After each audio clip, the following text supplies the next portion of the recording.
All right. So, of course, today's Tuesday, but we're following up on the things that we saw coming this week. One of them being the 4 hour structure. It is very important to understand how to catch a trade off the 4 hour structure, even if it's creating a lower high. Now, Sunday, we talked about the potential for gold or US 30 to be selling. One, because of the wars. It's not good news right now. And as far as I'm concerned, all the companies that usually benefit off of war that really drive the demand of price, I think everybody's kind of staying on the sidelines.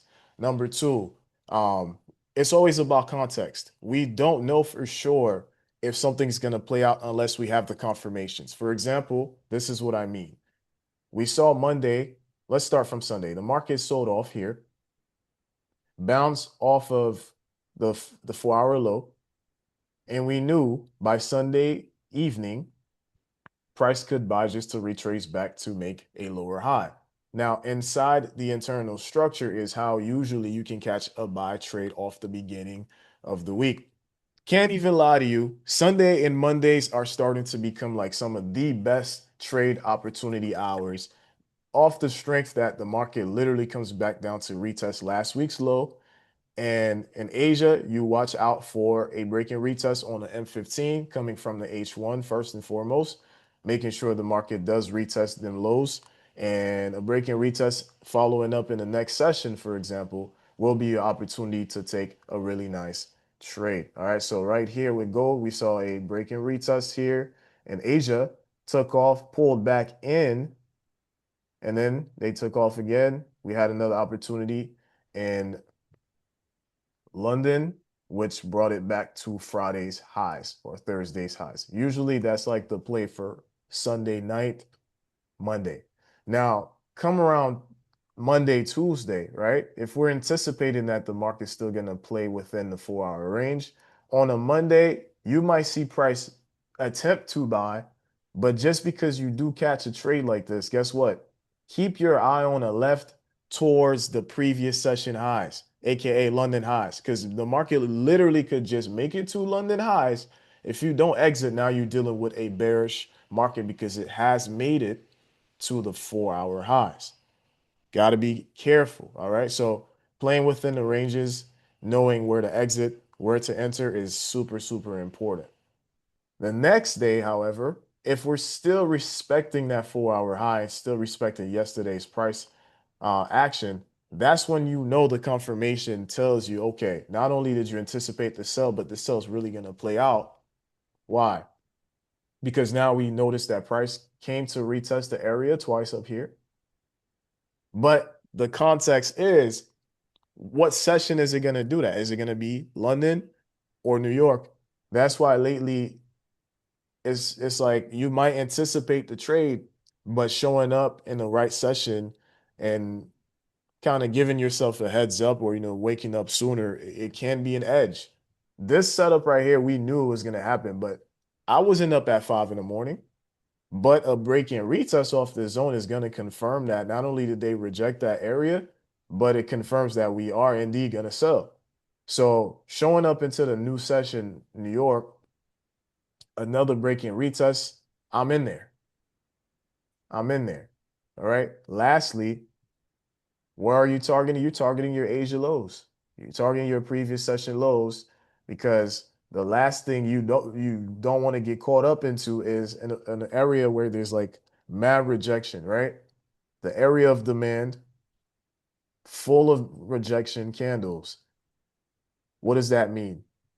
Well, it means you either better be exiting or it could be your chance to catch your counter trade by opportunities off of the same play. So you could double dip once you see those type of confirmations.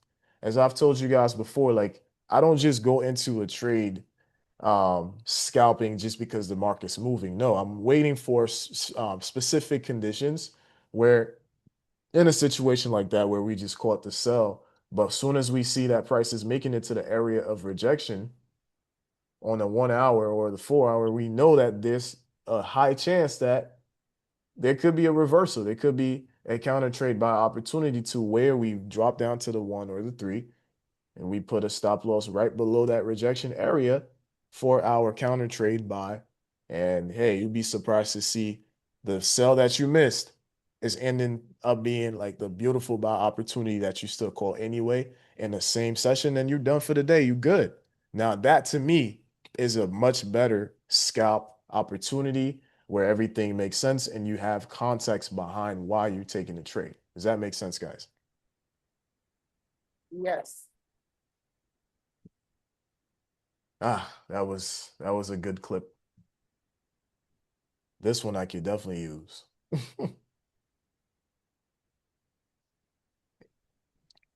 Now, slowing down here.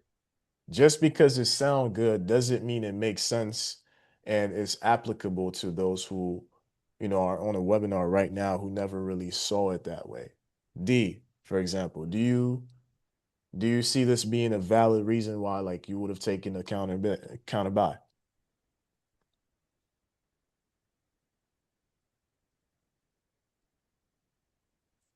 The blessed hope. That's Alice, right?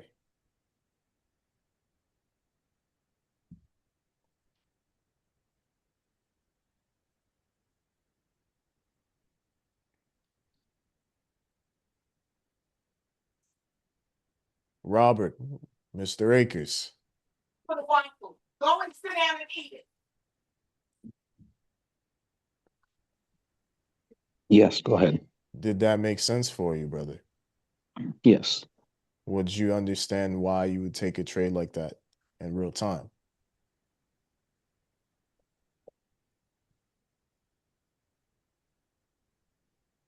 I don't think I heard you.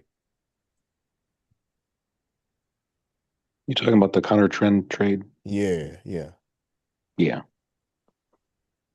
Okay. How's it been for you? I'm slowly getting back into it.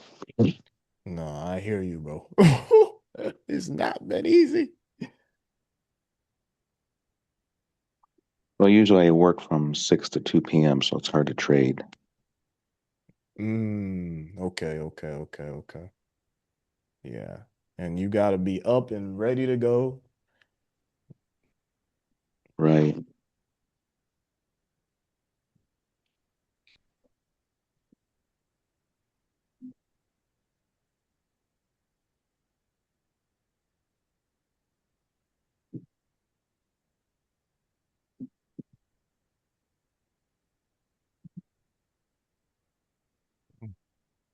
DAIs are tons?